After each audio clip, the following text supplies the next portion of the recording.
Welcome everyone. My name is Bob Harrison. I'm the Director of Sales for Ethosource Office Furniture. Today I'm thrilled to be joined with Colin McHale, partner from Beacon Commercial Real Estate. Welcome, Colin. Thanks, Bob. Thank you very much for the opportunity. Thank you. So Colin, can you give us a little bit of information about you and your company? Yes, Beacon's 20 years old this year. We are full service real estate brokerage and property management firm based out of Radnor, Pennsylvania. We have a team of about 14, half brokers, half property management. Congratulations, 20 years. That's impressive. That's really impressive. Yep, I've been there for 12, been a broker for the last 4, and you and I have been working together almost the entire 12 years. It's a long time. It's a long time. What a year for a 20th anniversary, huh? Yes, it was very interesting as we were prepping for the 20th anniversary and then COVID. Can you give us a bit of a recap as to where you and the real estate industry are now, specific to the impact of COVID-19 from March? March was a stop in no matter what industry you were in.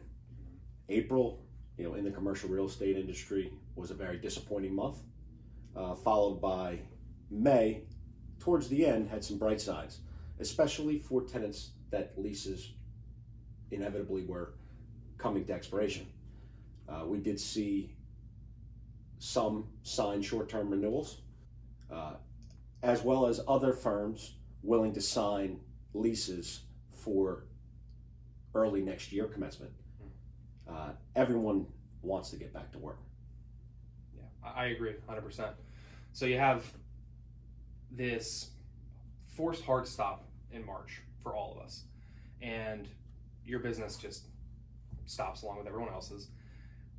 You limp along through that shutdown period. We've recently gone into the yellow phase, and you're starting to see some new activity, though, right? It sounds like? Yes. There's not a huge pipeline, Right. but you have your clients that you've reached out to check in on them. The biggest thing that I've seen is landlords willing to do short-term 12, 18-month extensions, which was not on the table in January. So from a landlord perspective, the reason I want to do that is it helps a business who might have some concerns about risk and such a volatile economic time as right now, mitigate some of those risks by having a shorter term deal.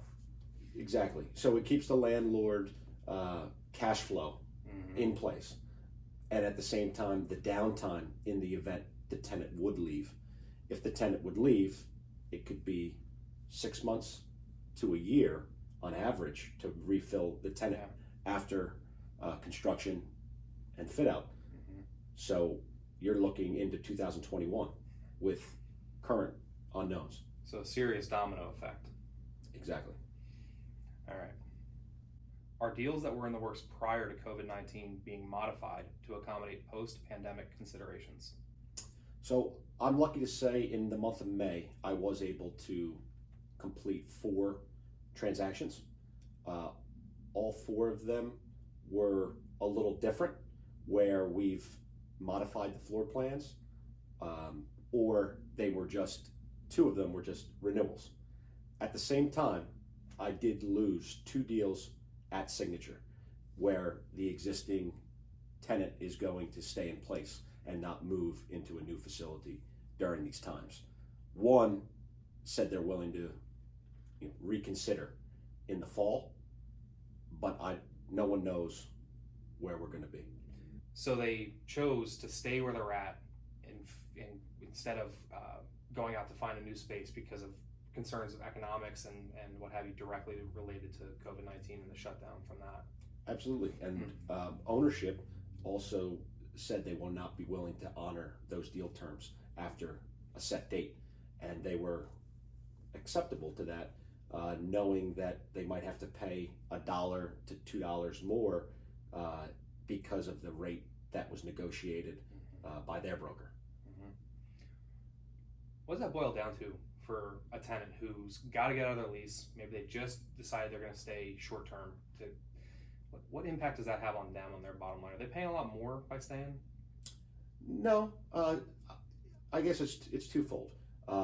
There is holdover in leases, I think all tenants are reading their leases and understanding the different sections that they've already signed, and brokers are helping them navigate through their rights. Landlords are not holding every single tenant accountable, especially if they request a deferral. But at the end of the day, each landlord wants to be paid per the contract. It's understandable. Are you aware of tenants who are currently in a space requesting building ownership to provide accommodations to their space or in common areas such as lobbies, etc.? Yes, being a part of the property management team at Beacon as well, I've seen different landlords be proactive. I think each tenant is asking for the janitorial specifications as the baseline of what is included in their lease. Landlords are offering the janitorial contact information in the event they wanted to step up nightly janitorial. So you mentioned janitorial services being looked at in each lease by the tenant. What are some of the things they're specifically looking into? I think all tenants and employees want to see the hand sanitizers visible when you enter the building, as well as automatic faucets, flushers on the urinals and toilets, and the ability to open the door with your elbow or your foot. We are installing some of those devices on bathroom doors, especially. I also think owners have considered bringing in a day porter midday to do a clean on high touch surfaces. And with the day porter being visible, it shows comfort to all employees.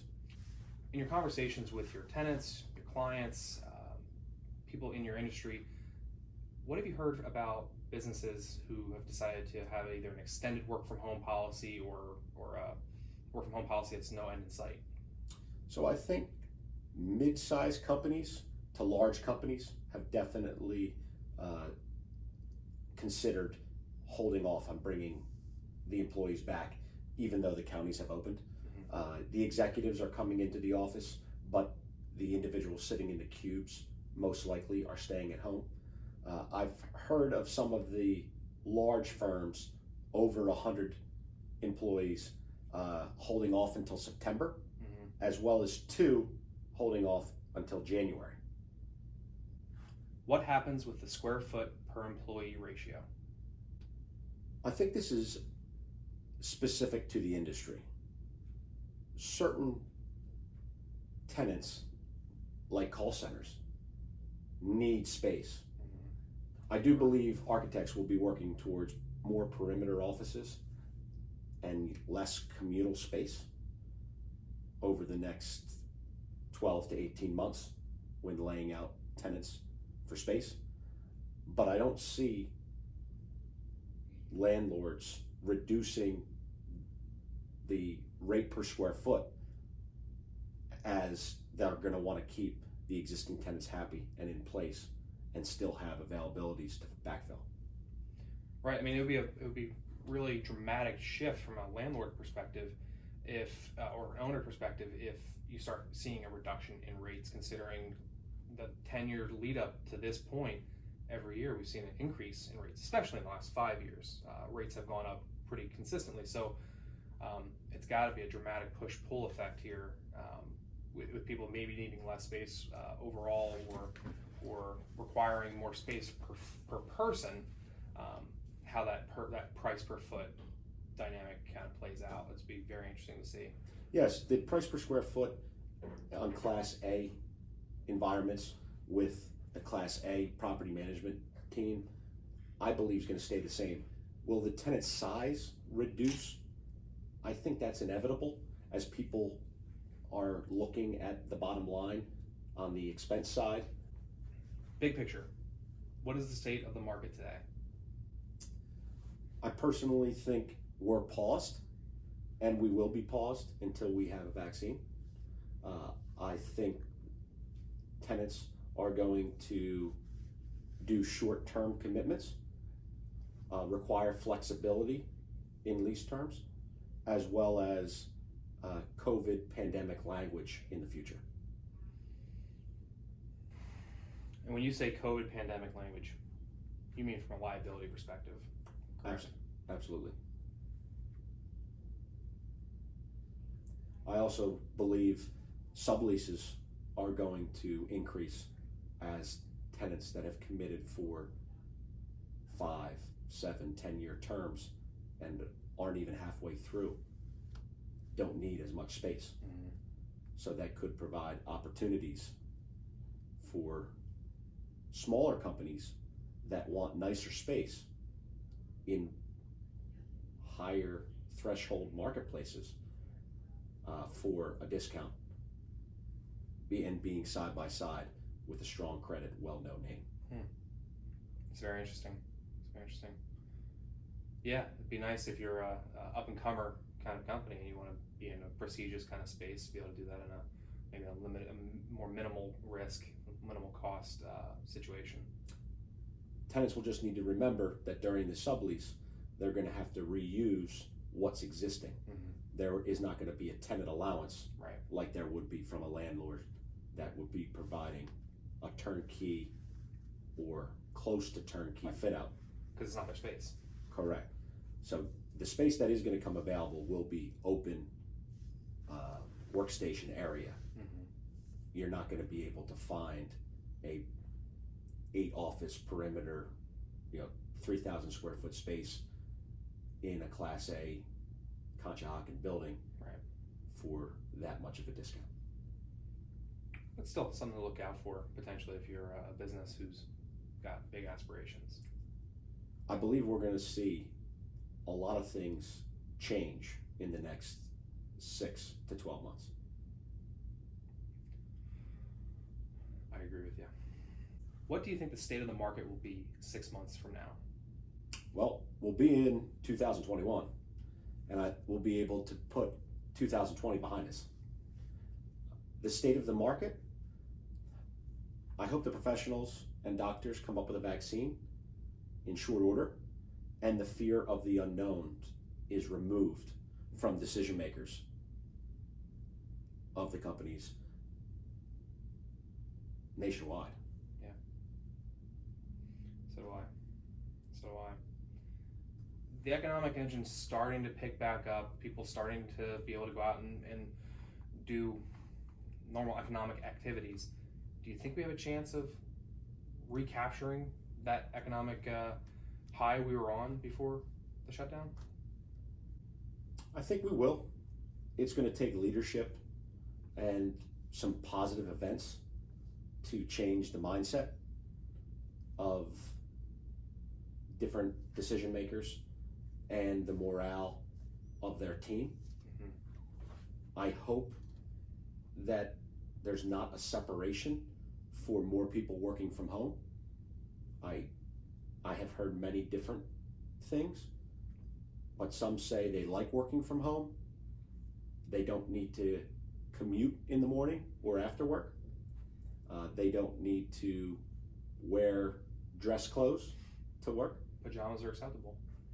So if that is the case and executives look into that, will the salaries reduce for the same position because of the flexibility working from home? Asking the tough questions. Good. It's a very interesting conversation to have. What's your opinion on working from home? I think it's tough for producers to work from home as they need to be in front of clients. I think there are certain industries that can work from home, but it takes a lot of self-discipline and no distractions. Colin, thank you for taking the time to come in here and talk about the return to the office. That is a big topic for us in our role as an office furniture company, and you in your role as a commercial real estate broker. Really excited to have you here, and thank you. Thanks for the opportunity. I look forward to completing additional transactions that I then can send over contact information for you to fill their furniture needs. That'd be great. Maybe we should get together in 6 months again for another one of these and say, hey, was your projections for 6 months accurate? We're on videotape now. See you in 6 months.